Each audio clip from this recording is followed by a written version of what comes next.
Assalamualaikum warahmatullahi wabarakatuh. Sahabat-sahabat yang beriman di mana kau berada, kali ini channel Ruang Cerita akan membahas tentang sejarah itu penting. Ternyata ada 4 ulama besar penyebar Islam di Pulau Jawa sebelum masa penyebaran Wali Songo.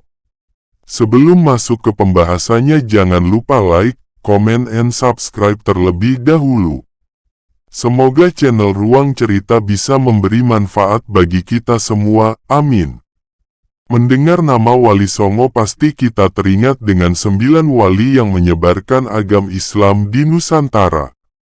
Ternyata, sebelum masa penyebaran Wali Songo, sudah ada 4 ulama besar yang lebih dulu menyebarkan agama Islam di Nusantara. 4 ulama besar ini juga merupakan cikal bakal kelahiran dari beberapa tokoh Wali Songo seperti Sunan Gresik, Sunan Ampel, Sunan Bonang, dan Sunan Derajat. Berikut 4 ulama besar penyebar Islam di Pulau Jawa sebelum Wali Songo. 1. Syekh Jumadil Kubro, dikenal sebagai guru para Wali Songo di Tanah Jawa.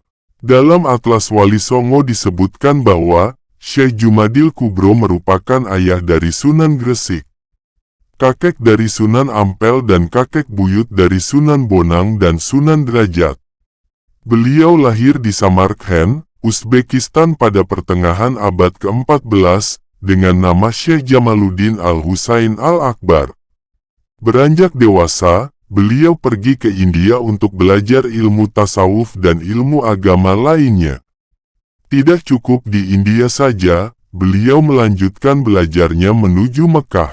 Dalam buku Sejarah Islam Nusantara, Syekh Jumadil Kubro menikah dengan seorang putri dari Uzbekistan dan dikaruniai 3 orang putra, yaitu Maulan Malik Ibrahim, Ibrahim Asmarakandi, dan Maulana Ishak.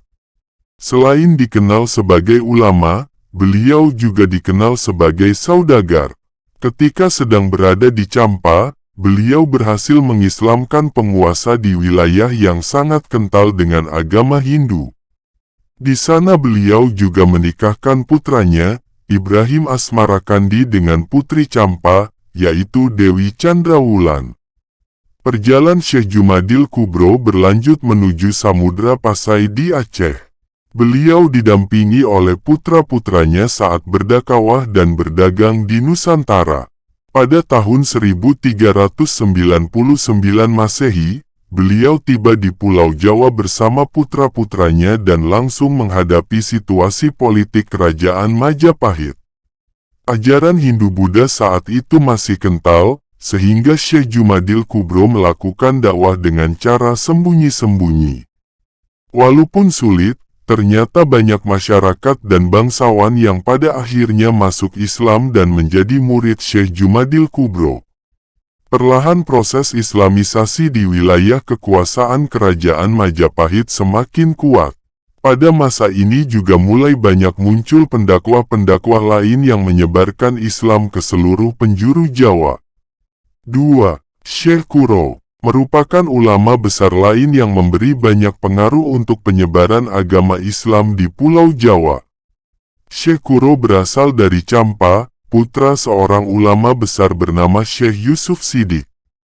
Beliau mendapatkan ilmu pengetahuan Islam dari ulama-ulama besar Mekah. Dalam perjalanannya dakwahnya ke Nusantara, beliau ikut dalam rombongan orang-orang Cina yang datang ke Champa. Beliau juga sempat mengajarkan keislaman di Kesultanan Malaka pada permulaan abad ke-15. Dan dari sanalah, beliau melanjutkan dakwahnya menuju ke Pulau Jawa. Daerah pertama yang disinggahi oleh Syekh Kuro adalah Pelabuhan Cirebon dan disambut oleh Ki Ageng Tapa. Banyak masyarakat di sekitar pelabuhan yang akhirnya memeluk agama Islam setelah menerima ajaran dari Syekh Kuro termasuk Ki Ageng Tapa sendiri. Beliau tidak lama tinggal di Cirebon karena adanya halangan dari penguasa pada saat itu terpaksa membuat beliau pergi dan melanjutkan dakwahnya di daerah Karawang. Di Karawang beliau mendirikan sebuah pondok sebagai tempat dakwah dan penyebaran agama Islam. Beliau memiliki suara yang merdu dalam membaca Al-Quran. Hal ini juga yang menjadi daya tarik bagi masyarakat untuk belajar dan mendalami agama Islam. Selama di Karawang, Syekh Kuro memiliki murid yang merupakan putri dari Ki Ageng Tapa yaitu Nyai Subang Larang yang pada akhirnya diperistri oleh Prabu Siliwangi dan dikaruniai anak. Nyai Subang Larang mengajarkan Islam kepada kedua anaknya yaitu Raden Walang Sungsang dan Nyai Larasantang yang nantinya akan menjadi murid dari Syekh Datuk Kahfi. 3. Syekh Datuk Kahfi. Beliau juga dikenal dengan nama Syekh Nurjati. Dikenal sebagai petintis penyebaran Islam di Jawa bagian Barat, khususnya Cirebon dan sekitarnya. Beliau lahir di Semenanjung Malaka pada abad ke-14. Beliau merupakan putra dari ulama besar, yakni Syekh Datuk Ahmad. Syekh Datuk Kahfi pernah menuntut ilmu di Mekah sekitar pertengahan abad ke-14 lalu melanjutkannya ke Baghdad, Irak untuk memperdalam ilmu keagamaannya. Banyak pemikir-pemikir Persia yang mempengaruhi jalan dakwahnya ketika berada di Pulau Jawa. Selama di Baghdad, Syekh Datuk Kahfi menikahi adik penguasa Baghdad Syarif Sulaiman. Keduanya dikaruniai orang anak yang kelak akan ikut menyebarkan Islam di Cirebon. Sesampainya di Pulau Jawa, beliau tiba di Pelabuhan Muara Jati pada tahun 1420 Masehi dan diterima dengan baik oleh juru labuhan yaitu Ki Ageng Tapa. Selama berdakwah beliau selalu mendapat hambatan dari kerajaan Galuh yang pada saat itu berkuasa di Cirebon.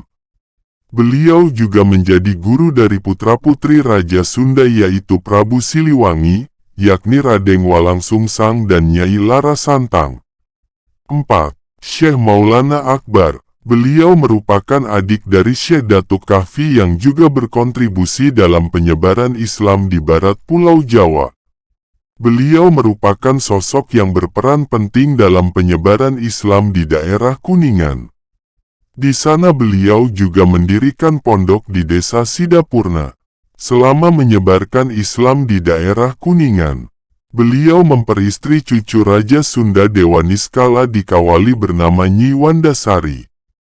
Dari pernikahan ini, beliau dikaruniai seorang putra yang nantinya akan melanjutkan penyebaran agama Islam.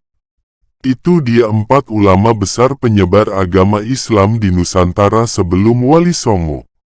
Banyak pelajaran yang bisa kita ambil dari kisah perjalanan hidup beliau-beliau. Namun satu hal yang tidak kalah penting adalah jangan pernah melupakan sejarah-sejarah Nusantara. Cukup sekian dari channel Ruang Cerita. Wassalamualaikum warahmatullahi wabarakatuh.